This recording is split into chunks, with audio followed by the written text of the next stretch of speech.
Sejam todos bem-vindos, paz do Senhor. Vamos orar? Pai, no nome de Jesus, nós te rendemos graças nessa hora, porque Tu és único, incomparável. Não há outro como Tu, Senhor. Tu és digno de exaltação para todo sempre. Nós nos rendemos a Ti com um coração quebrantado, um coração sincero, um coração em Tua presença, Pai, reconhecendo que Tu és Deus, nós somos apenas servos. Senhor, reconhecemos o sacrifício de Cristo na cruz do Calvário. É por isso que com o coração quebrantado, nós nos achegamos a Ti, clamamos, apesar de em Tuas mãos, Senhor, para compartilhar da Tua palavra, que Teu Espírito Santo fale comigo, Senhor, e também com os meus irmãos. Paizinho, eu apresento a Ti o meu coração, a minha mente, os meus lábios, os meus olhos, os meus ouvidos, a minha mente, Pai, todo o meu ser.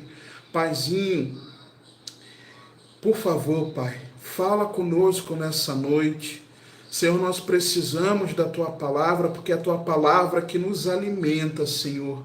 Nós nos entregamos a Ti, Pai, reconhecendo que Tu és Deus, que todo intento maligno, que toda oposição maligna à realização, Senhor, deste tempo contigo, com os irmãos, que toda complicação tecnológica, que toda barreira, Pai, na internet, no equipamento, Pai, aqui no telefone e também na internet, nos equipamentos dos meus irmãos, ó Pai, que todo intento maligno, com a clareza na exposição da Tua palavra, a correta compreensão, que todo intento maligno seja repreendido na autoridade que há no nome de Jesus. No nome de Jesus, nós consagramos esse tempo a Ti.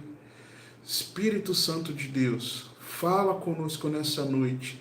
E somente a Ti, meu Deus, somente a Ti, meu Senhor, seja toda a honra, toda a glória, para sempre. Que nossos corações sejam um solo fértil para a Tua palavra e que ela produza o fruto para o qual o Senhor está enviando, em nome de Jesus. Amém.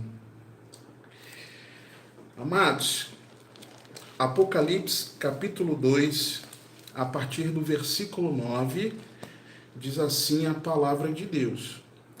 Eu, João, que também sou vosso irmão e companheiro na aflição e no reino e paciência de Jesus Cristo, estava na ilha chamada Patmos, por causa da palavra de Deus e pelo testemunho de Jesus Cristo.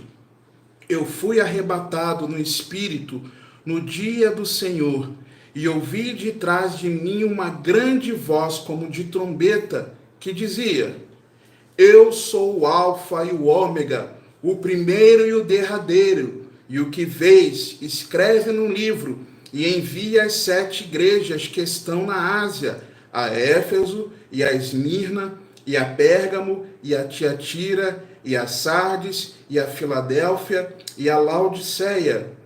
E virei-me para ver a voz que falava comigo, e virando-me vi 7 castiçais de ouro. E no meio dos 7 castiçais, um semelhante ao Filho do Homem, vestido até aos pés de uma roupa comprida, e cingido pelos peitos com um cinto de ouro, e a sua cabeça e cabelos eram brancos como lã branca, como a neve os seus olhos, como chama de fogo, e os seus pés semelhantes a latão reluzente, como se tivessem sido refinados numa fornalha, e a sua voz como a voz de muitas águas. E ele tinha na sua destra 7 estrelas, e da sua boca saía uma espada aguda de 2 fios, e o seu rosto era como o sol, quando na sua força resplandece. E eu, quando o vi, caí a seus pés como morto. E ele pôs sobre mim a sua destra, dizendo-me: Não temas, eu sou o primeiro e o último, e o que vivo e fui morto, mas eis aqui estou vivo para todos sempre. Amém. E tenho as chaves da morte e do inferno. Escreve as coisas que tens visto, e as que são, e as que depois destas hão de acontecer. O mistério das 7 estrelas que viste na minha destra e dos 7 castiçais, As 7 estrelas são os anjos das 7 igrejas, e os 7 castiçais que viste são as 7 igrejas. Amém? Irmãos, em meio às nossas lutas diárias, em meio às batalhas que nós travamos dia a dia contra os nossos inimigos, nós mesmos, esse sistema do mundo maligno, o mundo jaz no maligno, e contra o próprio diabo, em meio a essa luta, nós precisamos perseverar em olhar para Jesus. Mas não olhar para Jesus com a ótica de que cada um de nós talvez tenha sobre quem é o Senhor, sobre quem é o Cristo. Se eu perguntasse para cada um de vocês, talvez vocês me respondessem algumas coisas. Por exemplo, quando nós saímos com o Ministério de Evangelismo Estratégico e nós abordamos as pessoas, nós perguntamos para elas. Normalmente o início da conversa ele começa a fluir por aí. E nós perguntamos assim: para você, quem é Jesus? Você já conhece Jesus Cristo? Aí a pessoa disse sim, se não, um pouco, ou conheço muito. E quando a pessoa diz que conhece, nós perguntamos: o que de mais importante, na sua opinião, na sua ótica, na sua visão, ele fez para a sua vida? E surgem várias respostas. Alguns declaram que por conta da família restaurada, de um casamento, ter encontrado um esposo ou uma esposa, por ter gerado filhos, por ter sido curado de enfermidade, por Deus ter aberto portas materiais, para o cuidado da vida, N coisas. E raras são às vezes as pessoas que declaram que foi porque Jesus morreu na cruz para a salvação das suas almas, para perdão dos seus pecados e lhes dar a oportunidade de vida eterna. São raras as pessoas que enxergam assim. Talvez, queridos, talvez você e eu enxergamos a nossa ótica, a nossa visão sobre quem Jesus é uma ótica distorcida. Talvez para nós, Jesus é aquele que morreu, sofreu e morreu. Mas nós nos esquecemos que ele ao terceiro dia ressuscitou. Nós às vezes nos esquecemos de que Jesus, ele não está mais com aspecto, com a fisionomia, cumprindo o papel que ele veio cumprir nessa terra como homem. E nós, às vezes, nos esquecemos de que tudo que Jesus precisou viver aqui na terra foi para cumprir, lembra? Para cumprir o plano perfeito de Deus. Só que ao cumprir essa parte do plano perfeito de Deus, Jesus subiu aos céus. E os anjos que param ao lado dos discípulos, eles falam: olha, da mesma forma que vocês viram ele subir aos céus, ele voltará para buscar a sua igreja. E o Senhor Jesus, ele está lá na glória, à destra do Pai. Só que Jesus não está na condição humana como ele veio. Mas João teve a visão que nós, como noiva do Cordeiro, precisamos ter. Nós não estamos nesses dias com o nosso coração, com a expectativa de que Jesus em breve voltará para nos buscar. A noiva com o Espírito não dizem: vem. Então, se nós temos essa expectativa do noivo vir, ele não vem como cordeiro, mas ele vem como um rei glorioso. E João teve a visão do noivo na sua glória excelsa, na sua glória sublime. E é essa visão que nós precisamos ter. Nós precisamos hoje, nesse tempo presente, olhar para Cristo e enxergar que o nosso Senhor Jesus está em glória. O Senhor Jesus está em glória. Você precisa entender isso, que o nosso Cristo, ele é glorioso. Só que alguns detalhes disso aí que a Bíblia nos mostra. Por exemplo, Filipenses no capítulo 2. Abra, por favor, a carta aos Filipenses, no capítulo 2. Você conhece esse texto, mas eu preciso examiná-lo com você, por favor. Filipenses 2, capítulo 2, a partir do versículo 5.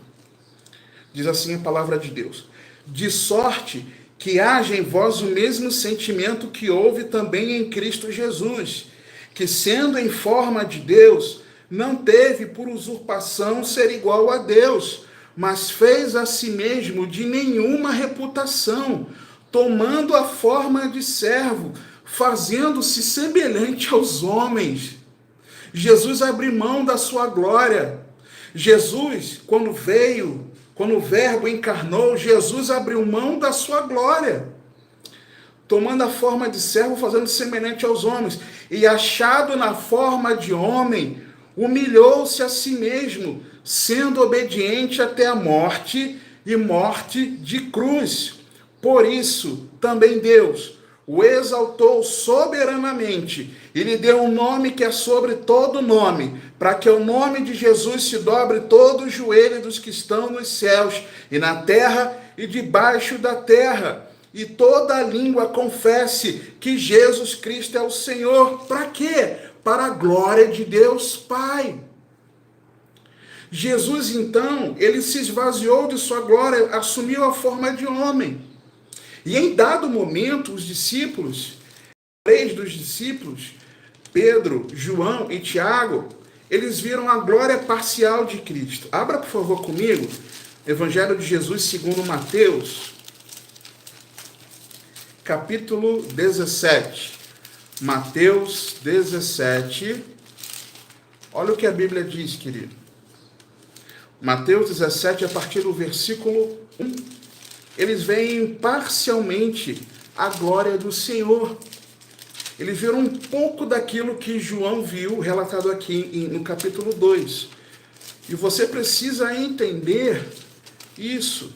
Jesus chama eles, os três, depois de predizer a sua morte, de profetizar sobre a sua morte, depois da revelação que Pedro teve de que Jesus era o Cristo, o Filho do Deus vivo.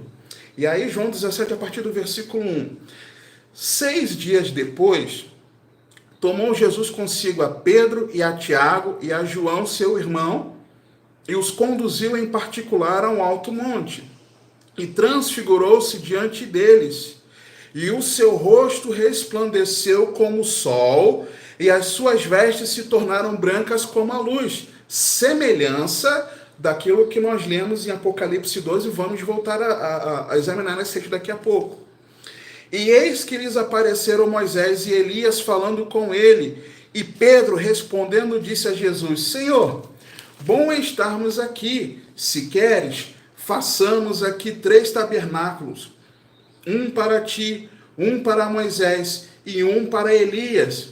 E estando ele ainda a falar, eis que uma nuvem luminosa os cobriu, e da nuvem saiu uma voz que dizia: Este é o meu amado filho, em quem me comprazo, escutai-o.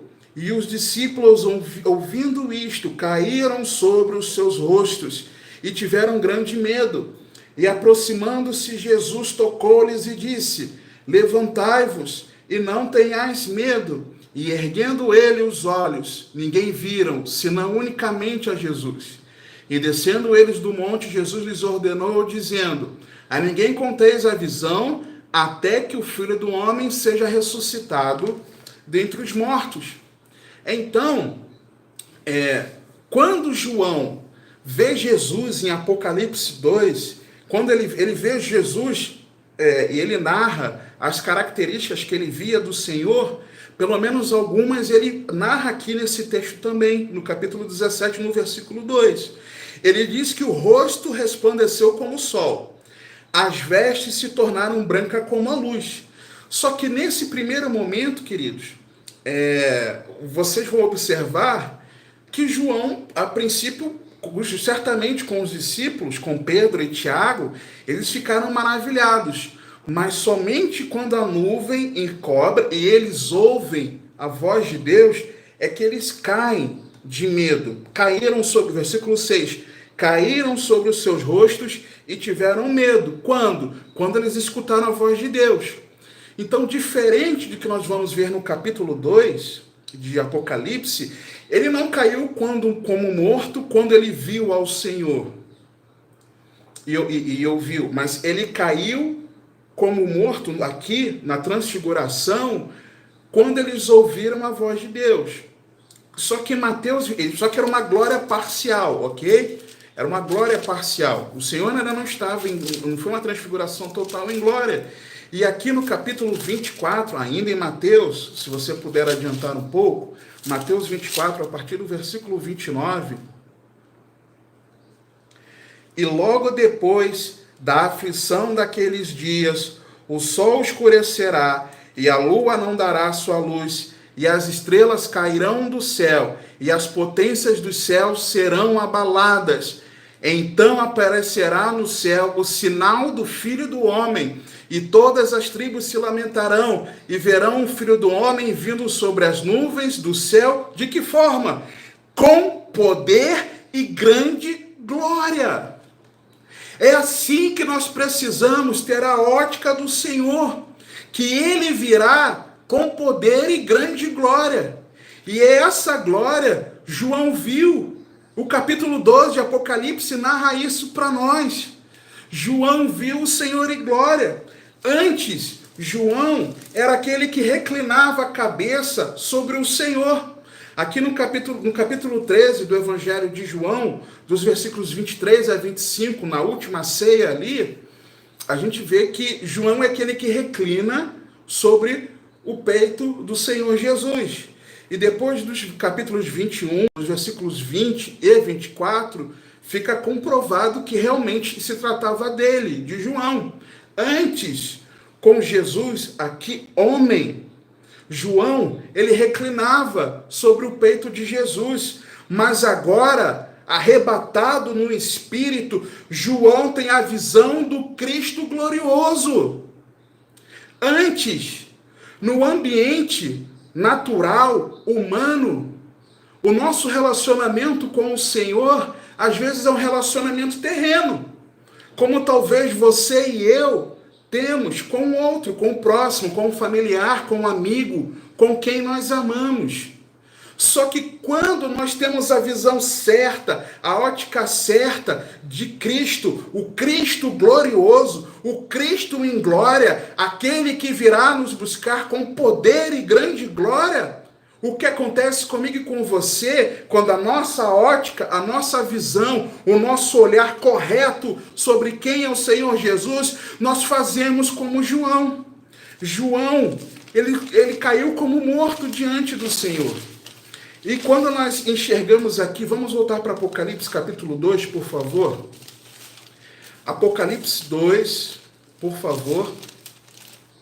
Nós enxergamos aqui, pelo menos, queridos, 10 características desse Cristo glorioso. A primeira delas, versículo 13. E no meio dos 7 castiçais, um semelhante ao Filho do Homem, vestido até os pés de uma roupa comprida e cingido pelos peitos com um cinto de ouro. As vestes do Senhor ali, elas falam de Cristo como essas vestes com cingido, né, pelos peitos com cinto de ouro, uma veste comprida, comprida, eram vestes que apontam para mim e para você, essencialmente, 2 características desse Cristo. O Cristo sacerdote, o sumo sacerdote, lembra, Hebreus 4,14, que nós não temos um sumo sacerdote que não se compadeça de nós, pelo contrário, porque ele veio em forma de homem, ele sabe aquilo que nós passamos. Por quê? Porque ele em tudo foi tentado e em nada pecou. Por isso, como sacrifício perfeito de Deus na cruz, Jesus é o sumo sacerdote perfeito eterno. Então Jesus é o meio, é o caminho pelo qual nós podemos nos achegar a Deus. Por conta do sacrifício de Cristo na cruz do Calvário, eu, você, quando nós temos a ótica correta de quem Jesus Cristo é, o Cristo glorioso, nós reconhecemos que Ele é o único caminho que nos leva ao Pai. Ele é o sumo sacerdote. É Ele que faz a expiação, o sacrifício que vai trazer perdão para todo aquele que nele crê. Se você e eu cremos nele, se nós cremos nesse Cristo que se entregou como sacrifício perfeito, fez a expiação perfeita, o sacrifício perfeito, derramou do seu sangue uma única vez para sempre, não há necessidade de outro sacrifício. Nós compreendemos isso, que ele é o nosso Salvador, que ele é o caminho que nos leva ao Pai. Nós podemos descansar que o Senhor é o nosso sumo sacerdote, o Cristo glorioso. Você entende isso? Outra característica, ele é não só o sacerdote, mas ele é o rei. Ele não é apenas o Salvador que nos conduz ao Pai, que nos dá a vida eterna, mas ele é rei, ele reina, ele governa. Essas vestes que João viu eram vestes reais. Jesus Cristo é o rei. Ele é o rei dos reis, ele é o rei da glória, ele é o rei da glória e para sempre reinará. O Senhor Jesus para sempre reinará. E essa verdade, dessa visão de quem é o Cristo que vivo para sempre está, essa ótica correta do Senhor, ela precisa estar dentro de mim e de você, guardarmos a confiança de que ele para sempre reina. Só que se ele reina, queridos, quem são os servos?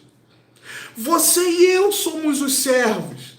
Se ele reina, ele manda. Ele dá as ordens. Ele tem um mandamento. E o que você e eu fazemos como servos? Nós servimos ao Cristo glorioso, porque ele é o rei. Ele é o rei. Viva a palavra. Não desvia da palavra.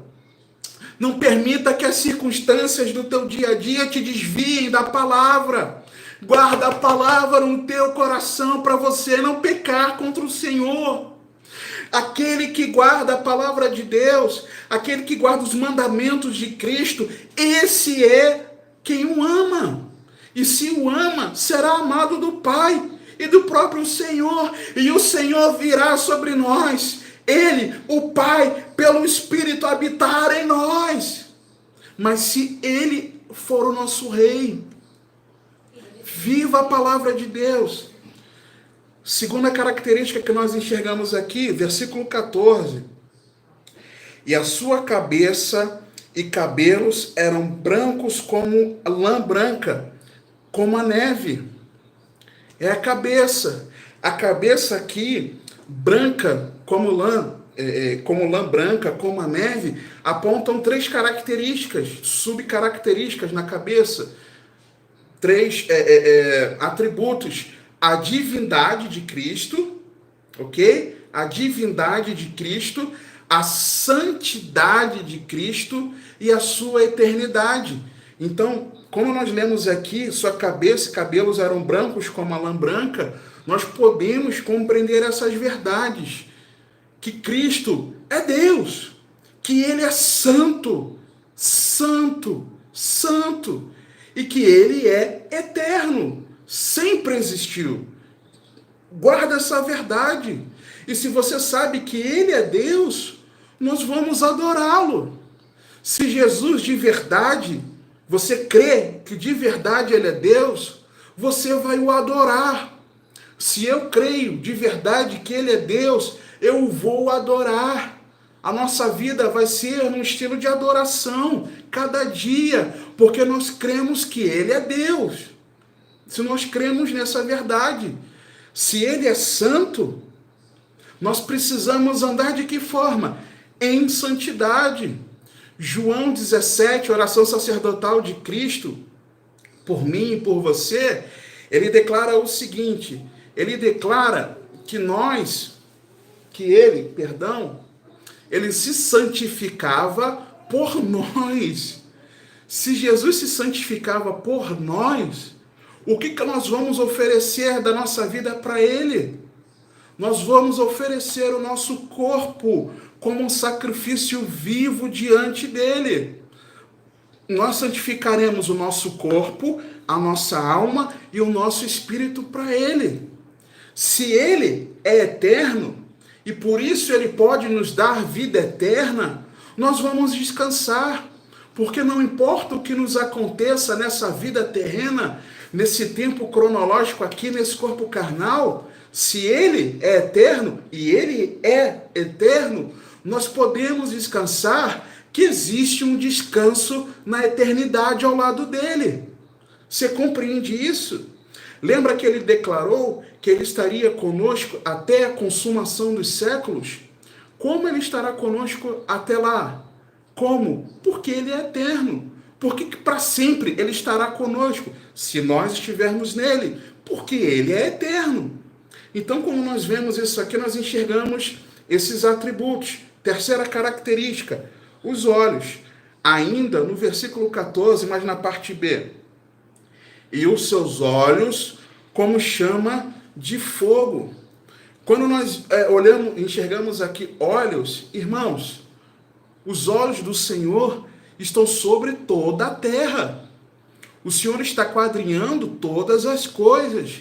Não tem nada que você e eu façamos que não passe, que passe do conhecimento do Senhor. Não existe nada que aconteça nas nossas vidas sem que Ele saiba. E mais do que Ele ter a onisciência, vendo tudo que acontece, Ele sonda os nossos corações. O Senhor te conhece, o Senhor me conhece, o Senhor sabe tudo o que está acontecendo. Diante do Senhor, todas as coisas estão nuas e patentes. Você compreende isso? Por quê? Porque Ele tem olhos como chama de fogo. Tudo o Senhor vê. O Senhor vê o que nós estamos passando. O Senhor enxerga aquilo que a igreja está passando. O Senhor enxerga aquilo que você, sua família, sua casa estão passando. Confie no Senhor que tudo vê. Mas saiba que Ele tudo vê. Inclusive os nossos pecados. Os olhos dele, como chama de fogo, sondam o que acontece aqui nos nossos corações e nas nossas mentes. Que nós possamos nos lançar diante desse Senhor que tudo sabe, Ele é onisciente. Quarta característica, versículo 15, parte A. E os seus pés, semelhantes a latão reluzente, como se tivessem sido refinados numa fornalha. Quando nós vemos isso, nós vemos a onipotência. Por quê? A onipotência para julgar os seus inimigos. Porque se nós abrirmos primeira carta aos Coríntios, capítulo 15, versículo 25, esse capítulo 15, onde Paulo ele conclui dizendo que nós sejamos firmes e constantes, sempre abundantes na obra do Senhor, porque o nosso trabalho no Senhor não é vão. Todo esse capítulo, ele está combatendo uma ideia errada, equivocada, que alguns irmãos tinham, de que não haveria eternidade, que não haveria ressurreição dos mortos. Então ele passa o capítulo explicando que esse corpo mortal, se estivermos em Cristo, a semelhança como Jesus foi transformado, o nosso corpo também será transformado num corpo de glória. Semeado no terreno, colhido no espiritual. Então ele explica sobre isso. E no versículo 25 ele fala exatamente isso, que haverá um tempo em que o Senhor ele reine até que ponha todos os inimigos debaixo dos seus pés. Texto também fazendo referência a Salmos. Primeira carta aos Coríntios 15, 25. Então, Jesus tem tudo debaixo dos seus pés. Que pés? Esses pés aqui, semelhantes a latão reluzente, como se tivessem sido refinados numa fornalha. Lembra? Gênesis 3, 15, que da semente da mulher viria aquele que esmagaria a cabeça da serpente. Como que ele esmagaria? Com esses pés.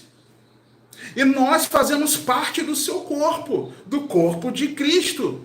Por isso, amados, não importa aquilo que aconteça na nossa vida, não importa aquilo que Satanás e seus demônios tramem contra mim, contra você, contra a igreja, não importa aquilo que pessoas façam contra nós, porque nós sabemos que tudo está debaixo dos pés do Senhor, que você possa descansar nisso. Quinta característica, a voz do Senhor. Versículo 15, ainda na parte B. E a sua voz como a voz de muitas águas. Queridos, isso fala do poder irresistível da palavra de Deus. Da palavra de Deus. A palavra de não há nada que diante dessa poderosa palavra de Deus permaneça. Não importa as palavras humanas. As palavras humanas diante do Senhor, essas palavras humanas, diante dessa voz, da voz de muitas águas, a voz humana dissipa. Não importa a voz do diagnóstico médico, de que não tem cura, de que vai ficar internado, de que é grave, de que não tem solução. Não importa a voz do governo declarando coisas por aí. Não importam as vozes dos noticiários lançando medo e pânico, pavor sobre nós.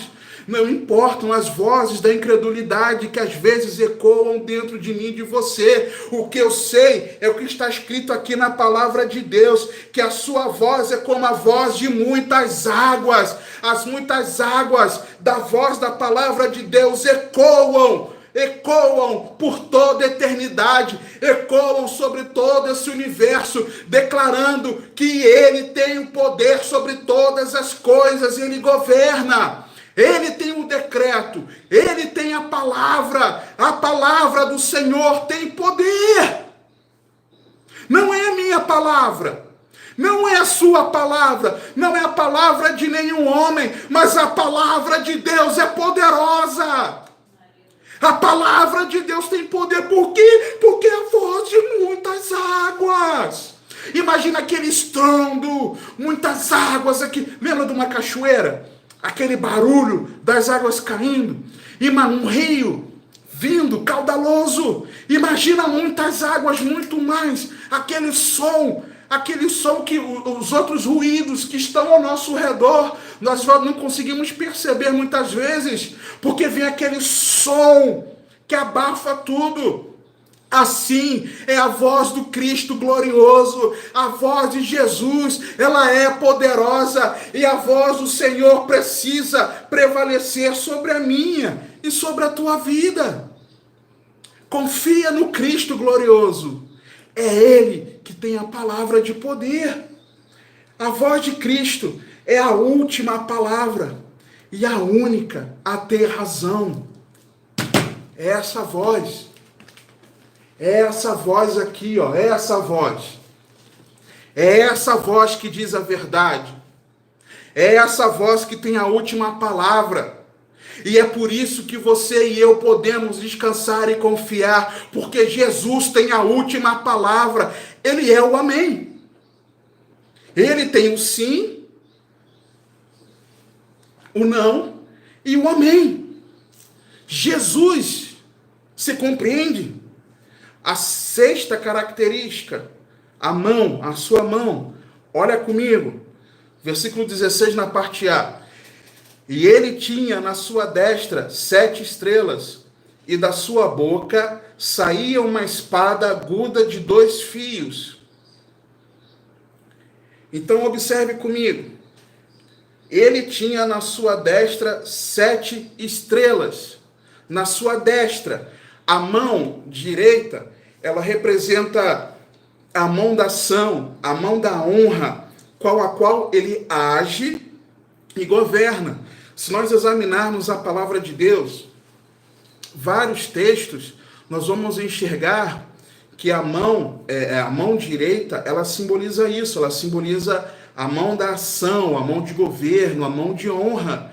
E se nós olharmos aqui o que está escrito, queridos, versículo 16, você se atentar a isso, ele tinha na sua destra 7 estrelas. Olha comigo, por favor, versículo 20, olha o que o próprio Senhor Jesus esclarece a respeito. O mistério das 7 estrelas que viste na minha destra, na minha mão direita, e dos 7 castiçais de ouro. As 7 estrelas são os anjos das 7 igrejas. Essas 7 estrelas nas mãos do Senhor apontam o quê? Apontam quem são os anjos, né? Os anjos das igrejas. As cartas, as 7 cartas, aqui em Apocalipse, são escritas aos anjos das 7 igrejas. E existe um consenso dos estudiosos, dos teólogos, que esses anjos apontam para os responsáveis pelas igrejas. Então, a liderança humana, aqueles que estão apacentando o rebanho de Deus na terra, os anjos, as 7 estrelas, estão na mão direita do Senhor, ok? Guarda isso. Se eles são a governança humana por meio da qual o Senhor cuida da sua igreja, significa que se os responsáveis, os pastores de cada congregação estão nas mãos do Senhor, isso significa, queridos, que toda a igreja também está nas mãos do Senhor.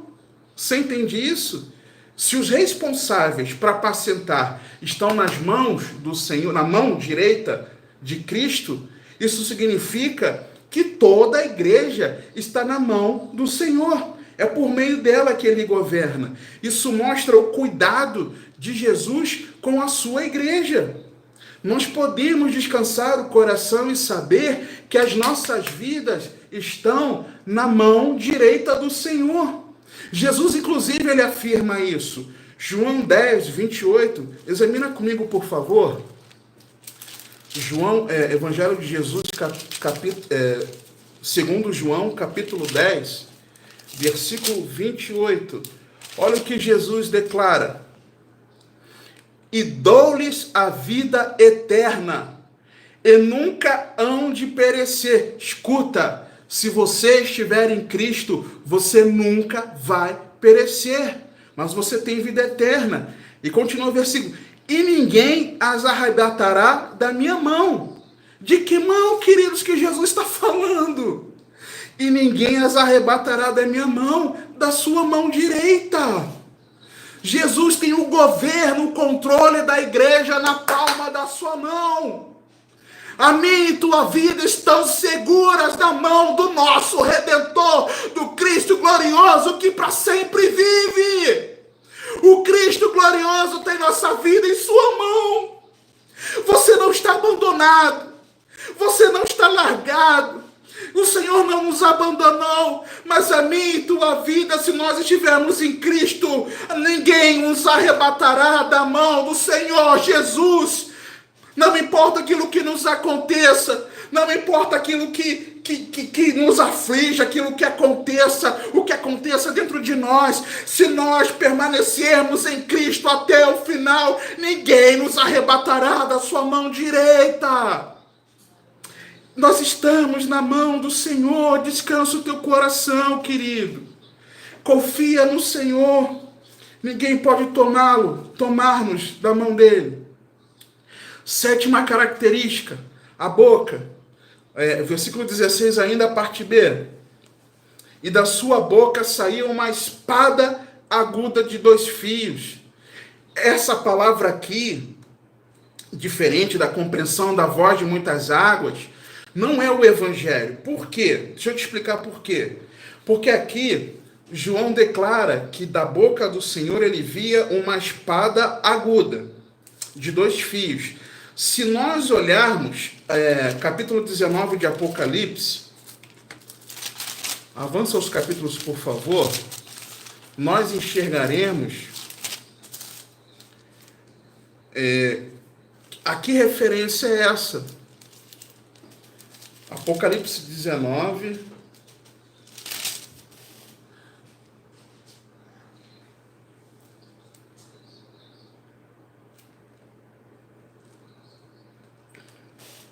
Vamos ver aqui.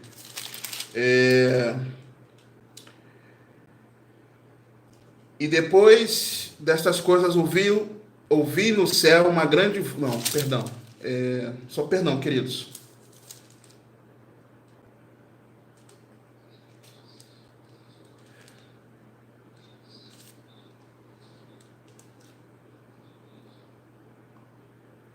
Perdão, versículo 15, tá? Diz assim, a partir do versículo 11. E vi o céu aberto, e eis um cavalo branco, e o que estava assentado sobre ele chama-se Fiel e Verdadeiro, e julga e peleja com justiça. E os seus olhos eram como chama de fogo. João já tinha tido essa visão. E sobre a sua cabeça havia muitos diademas. Isso simboliza toda a autoridade, mas é uma outra questão. E tinha um nome escrito que ninguém sabia senão ele mesmo. E estava vestido de uma veste tingida em sangue, e o nome pelo qual se chama é a Palavra de Deus. E seguiam-no os exércitos no céu em cavalos brancos e vestidos de linho fino, branco e puro. E da sua boca saía uma aguda espada, para ferir com ela as nações, e ele as regerá com vara de ferro, e ele mesmo é o que pisa o lagar do vinho do furor e da ira do Deus Todo-Poderoso. Então nós vemos aqui que essa espada é uma espada, uma arma utilizada como um conquistador para trazer juízo. Versículo 15, nós enxergamos aqui, para ferir com ela as nações e a reger com vara de ferro.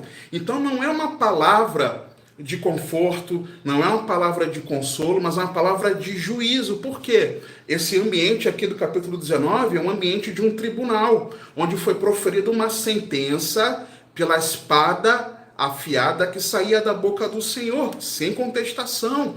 Então nós enxergamos que ele tem o juízo. Jesus tem poder para que, aliás, ele vai nos julgar, e ele tem o poder de trazer juízo sobre aquele que permaneceu nele ou não permaneceu nele.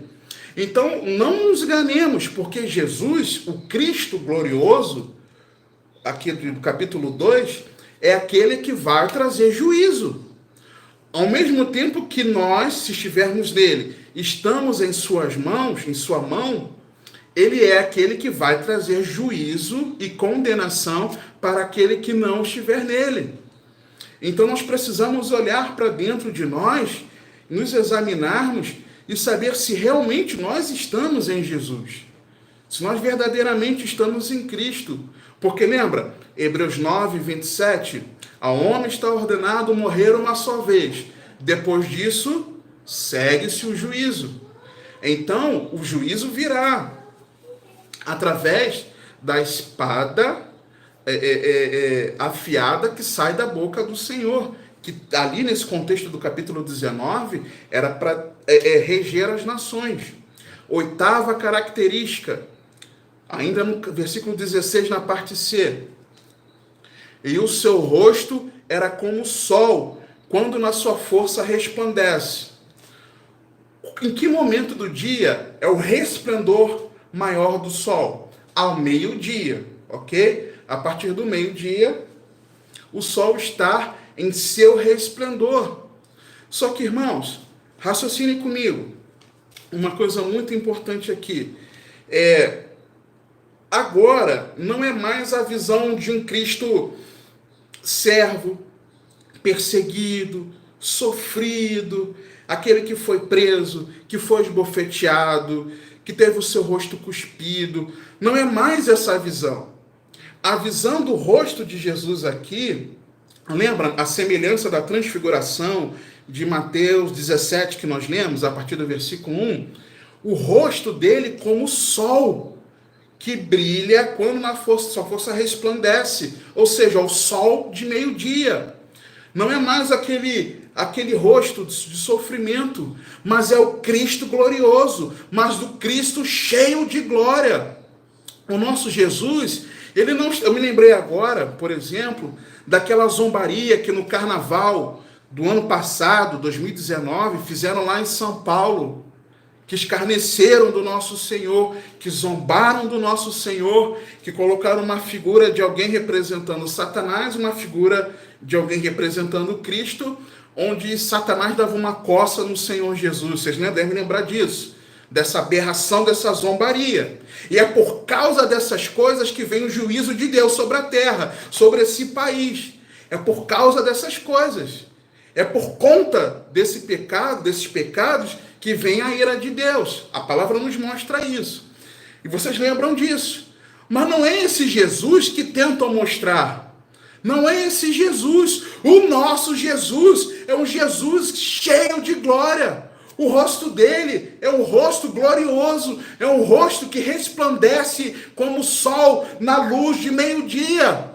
Só que, irmãos, presta atenção, irmãos. Olha a palavra de Deus, irmão. Olha isso aqui. Olha isso aqui.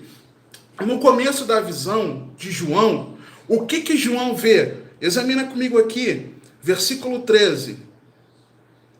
E no meio dos 7 castiçais, um semelhante ao Filho do Homem.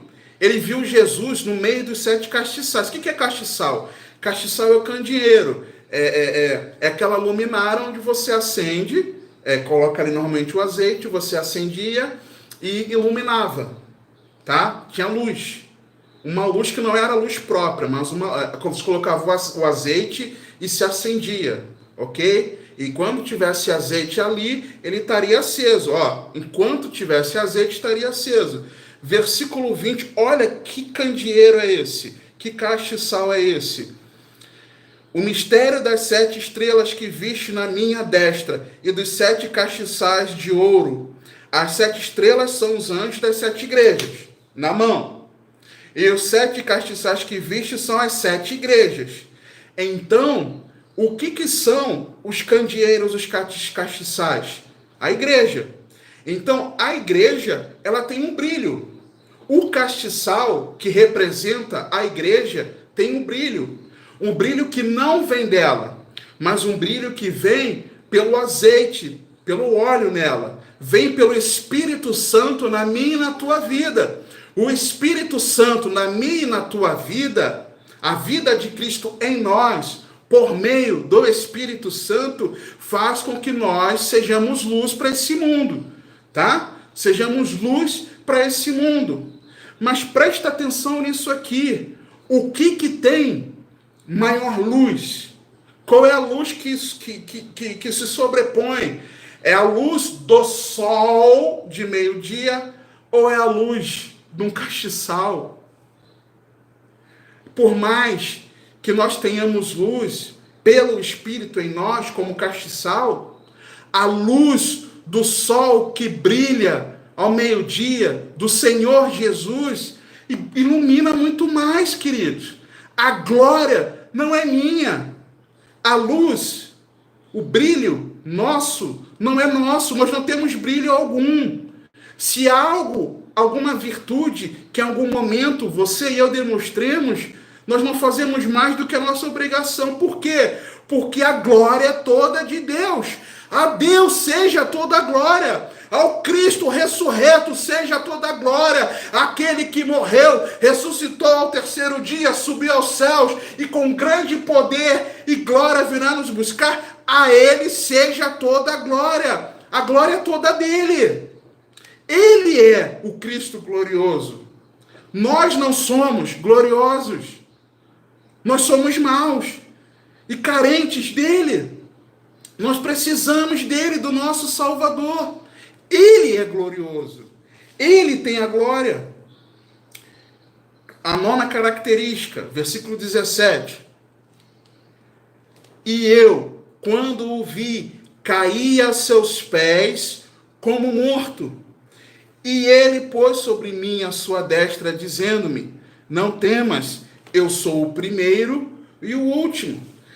Quando nós enxergamos isso aqui, nós enxergamos algo que se chama de perenidade. O que é algo que seja perene?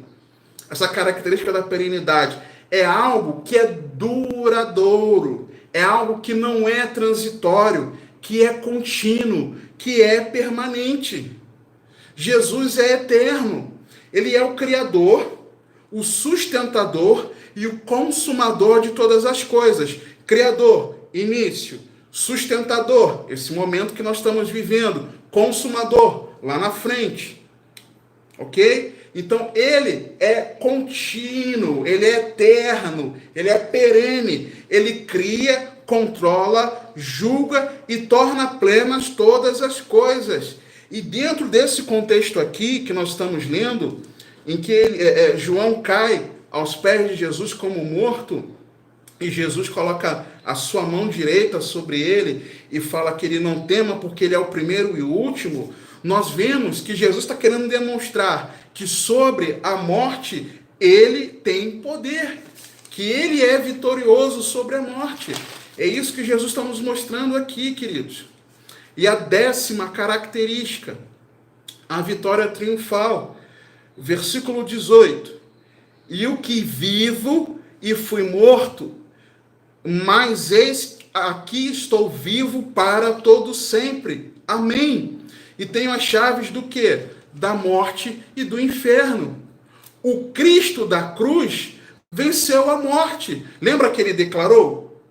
Está consumado?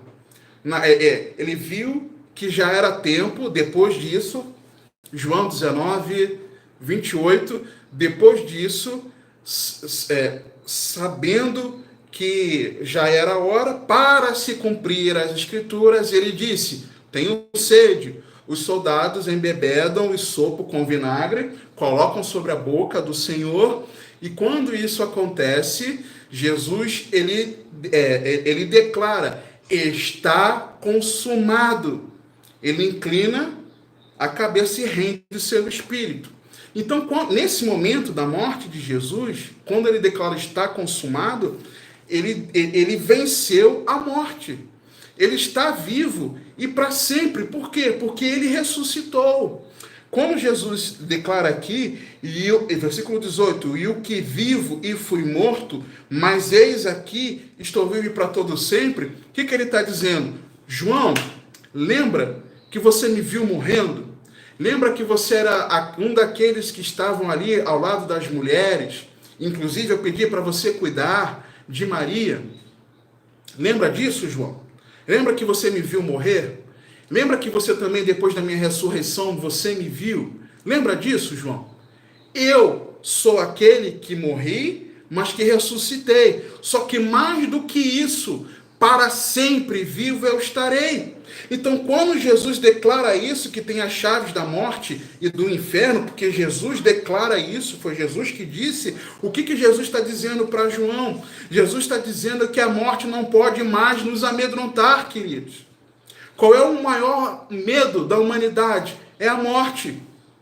Qual é o maior medo das pessoas nesse momento presente? Nessa situação que nós estamos vivendo? É a morte.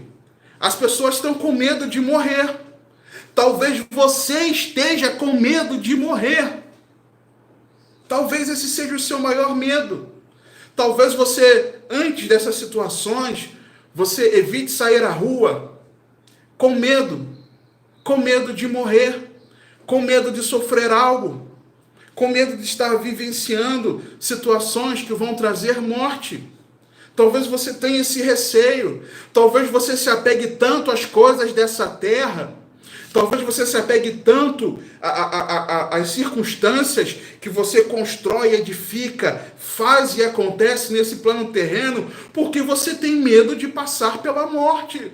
Só que quando Jesus declara isso aqui, ele começa dizendo, não temas, eu sou o primeiro e o último, final do 17, e o que vivo e foi morto, mas eu estou aqui vivo para todo sempre, amém, e eu tenho as chaves da morte e do inferno. O que Jesus está falando? Não tema, não precisamos temer mais a morte, porque se nós morrermos nesse corpo presente aqui nessa terra, nesse tempo presente, se esse corpo mortal morrer, nós, naquele grande dia, ressuscitaremos e para sempre estaremos com o Senhor.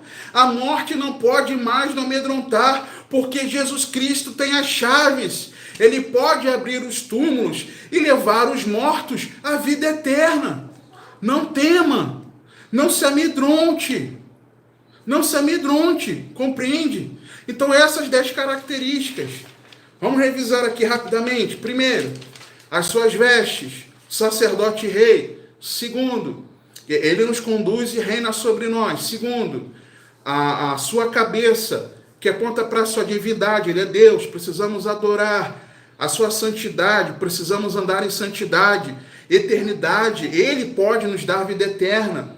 Terceira, os olhos, que falam da sua onisciência, ele tudo vê e sonda, e diante dele tudo se desnuda, está descoberto.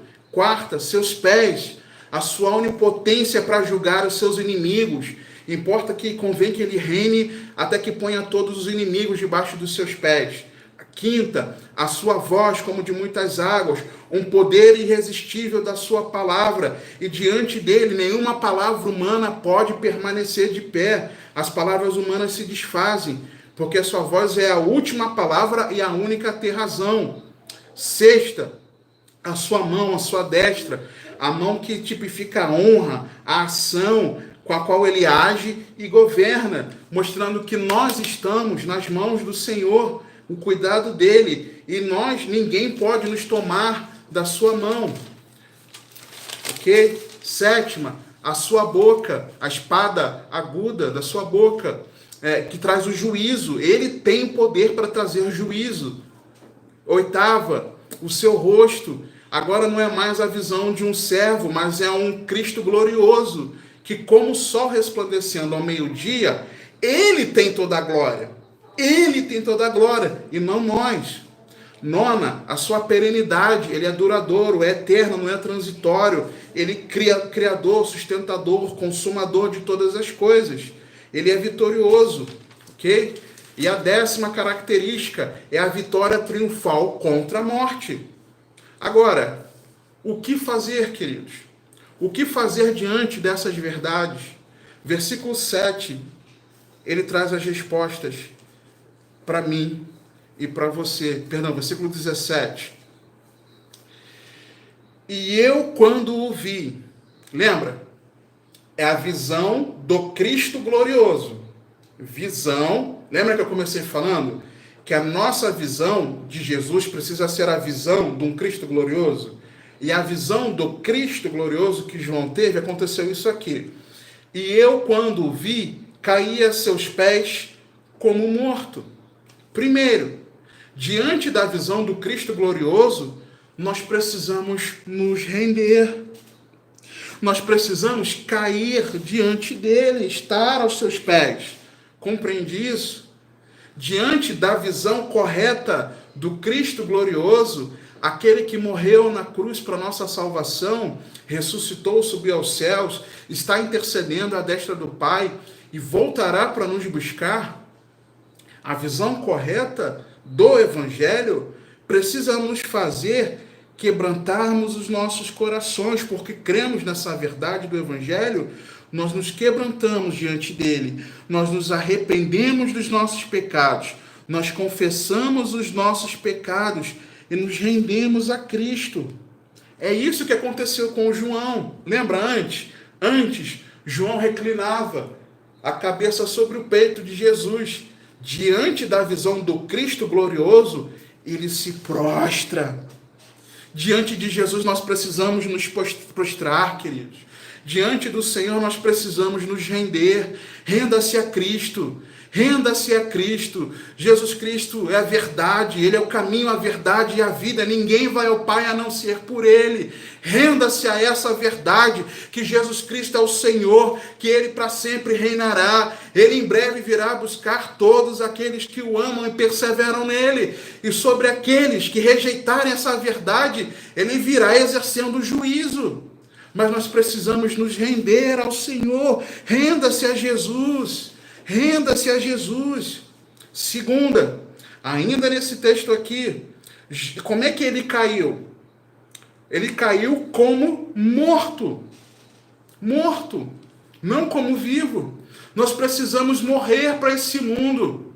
Nós precisamos, de verdade, estarmos crucificados com Cristo. Crucificados para esse mundo. Nós precisamos morrer para esse mundo e viver para Deus. Se você está reclamando, murmurando das coisas que têm acontecido nesse tempo, desculpa, você não morreu, você está vivo. Se você estamos reclamando, murmurando, nós precisamos morrer. Se nós estamos falando do próximo, falando mal das pessoas, nós estamos vivos, nós precisamos morrer para esse mundo. Se nós ainda colocamos coisas más diante dos nossos olhos, nós estamos vivos para esse mundo, precisamos morrer. Se nós damos ouvidos àquilo que não devemos, é sinal de que nós não morremos para esse mundo, nós estamos vivos, precisamos morrer para esse mundo.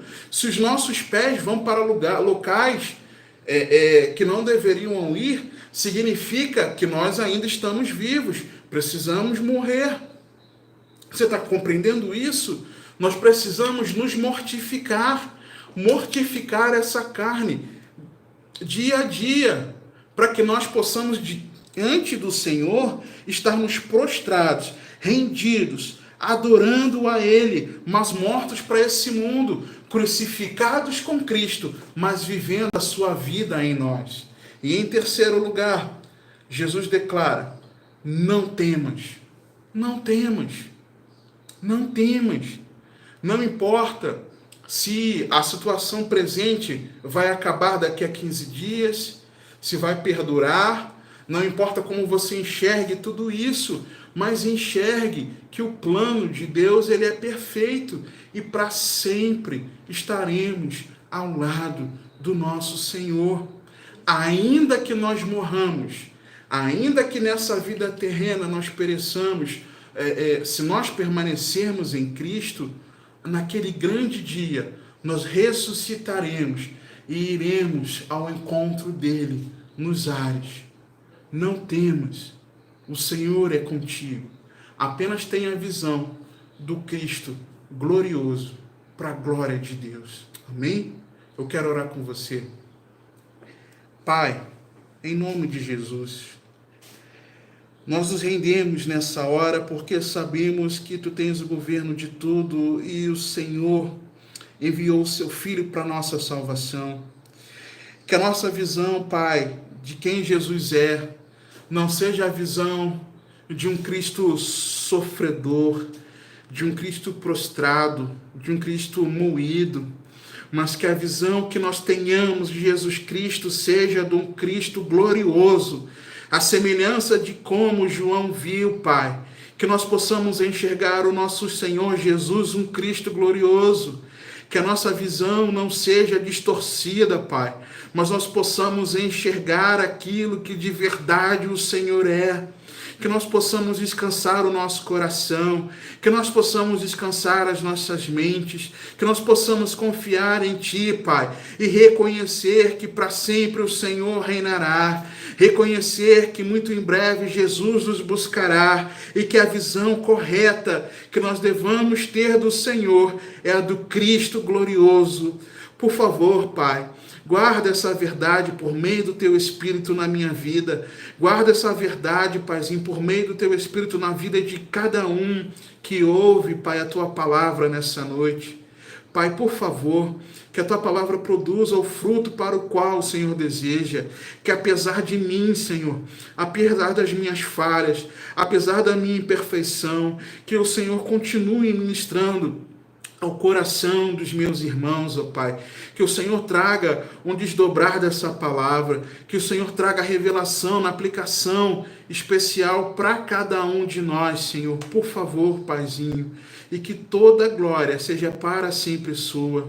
Pai, nós queremos também aproveitar esse momento de oração, nos colocar derramados diante de Ti, confessar os nossos pecados, confessar os pecados dessa terra, confessar os pecados das nossas cidades, dos nossos estados, do nosso país, confessar os pecados, Senhor, dos nossos antepassados, confessar os pecados dos nossos governantes, confessar os pecados da igreja, Pai, que tem se desviado de Ti, que tem pecado terrivelmente. Nós confessamos a Ti, Pai. Tem misericórdia e perdoa-nos, Senhor. Nós clamamos pela Tua misericórdia, não fiados em nós mesmos, mas nós clamamos a Ti, fiados em Tua misericórdia. Por favor, Paizinho, Senhor, acalma os corações, consola o aflito, console o ansioso, encoraja, fortaleça, Senhor, por favor, em nome do Senhor Jesus. Conduza cada um conforme a Tua boa vontade, e que tudo, Pai, que tudo isso nós tenhamos a compreensão de que o Teu plano é perfeito e que Jesus é glorioso. Nós intercedemos, Paizinho, em nome de Jesus.